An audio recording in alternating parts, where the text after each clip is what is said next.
We find ourselves in the middle of January in South Florida. It's about 75 degrees, and as you can see, the weather is very pleasant. Behind me, we have a sweetheart lychee tree. Could be a Brewster, Mauritius, or an Emperor.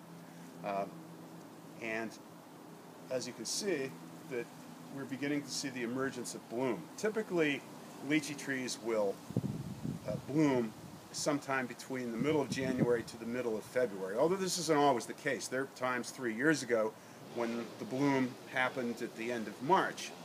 But generally speaking, we can expect our trees to start to put out bloom between January and sometime in February. Generally speaking, lychee trees will grow in recurrent flushes of growth followed by periods of dormancy.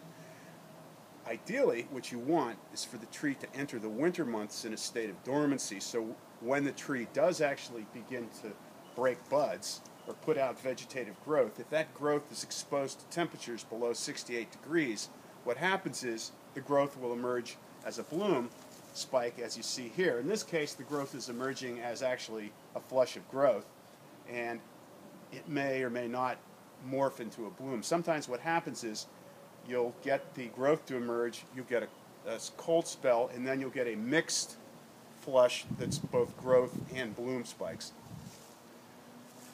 It takes several weeks for the flower or the inflorescence to mature.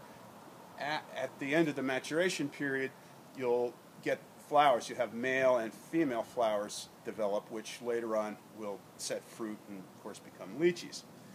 What I will do is keep you informed as to the progress of not only this tree but other sections of our grove where we have different varieties of trees on a pretty much a weekly basis in our blog, so you can actually see lychees going from just an idea, a tree, to a flower, to actual fruit, and then eventually to the ripe fruit, which we'll see at the end of May and June if the season progresses normally.